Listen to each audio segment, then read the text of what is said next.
കീഴടക്കം കൊണ്ട് സന്ദർശകരെ വിസ്മയിപ്പിക്കുകയാണ് ഡൽഹി ഭാരത് മണ്ഡപത്തിൽ AI ഉച്ചകോടിയോടനുബന്ധിച്ച് നടക്കുന്ന AI എക്സ്പോ. നിർമ്മിത ബുദ്ധിയുടെ അനേകം സാധ്യതകളും പുതിയ നിരീക്ഷണങ്ങളുമാണ് എക്സ്പോയിൽ പരിചയപ്പെടുത്തുന്നത്. 13 വിദേശ രാജ്യങ്ങളുടെ പവലിയനുകളും ശ്രദ്ധേയമാണ്.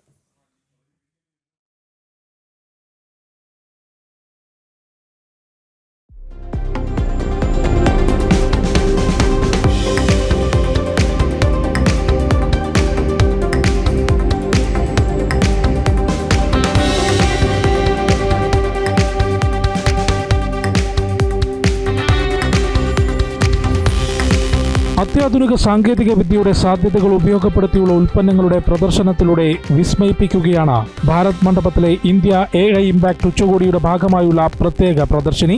നിർമ്മിത ബുദ്ധി ലോകത്ത് എന്തെല്ലാം മാറ്റങ്ങൾ ഉണ്ടാക്കും, ജീവിതത്തിലും തൊഴിൽ മേഖലയിലും എങ്ങനെ ഗുണം ചെയ്യും തുടങ്ങിയ ചോദ്യങ്ങൾക്കുള്ള ഉത്തരം കൂടി നൽകുകയാണ് ലോകത്തെ പ്രമുഖരായ AI സംരംഭകർ. ഖനി മേഖലയിൽ അത്രയധികം വെല്ലുവിളി നിറഞ്ഞ പ്രവർത്തനങ്ങൾ ചെയ്യുന്നതിനും ശാസ്ത്രമേഖലയിലെ പുതിയ കണ്ടുപിടുത്തങ്ങൾക്കും AIയുടെ ഉപയോഗം എന്നിവയെല്ലാം പ്രദർശനത്തിന്റെ ആകർഷണമാണ്.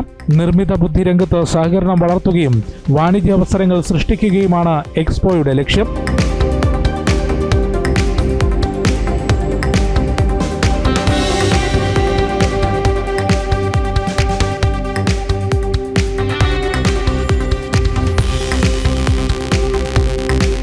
പതിമൂന്ന് രാജ്യങ്ങളുടെ പവലിയനുകളും ലോകത്തെ 600-ലധികം മുൻനിര സ്റ്റാർട്ടപ്പുകളുടെ സ്റ്റാളുകളും എക്സ്പോയിൽ പങ്കെടുക്കുന്നുണ്ട്. പൊതുജനങ്ങളുടെ ആവേശകരമായ പങ്കാളിത്തം മനസ്സിലാക്കി 20-ന് അവസാനിക്കേണ്ടിയിരിക്കുന്ന എക്സ്പോ 21-ാം തീയതി വരെ നീട്ടിയതായി IT മന്ത്രാലയം അറിയിച്ചിരുന്നു.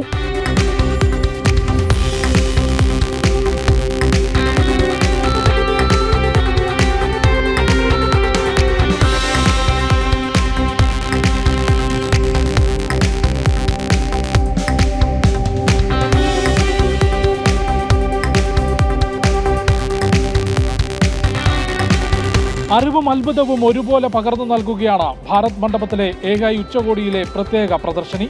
ഭാരതത്തിലെയും വിദേശ രാജ്യങ്ങളിലെയും 600-ലധികം AI സംരംഭകർ പ്രദർശിനിയിൽ പങ്കെടുക്കുന്നുണ്ട്.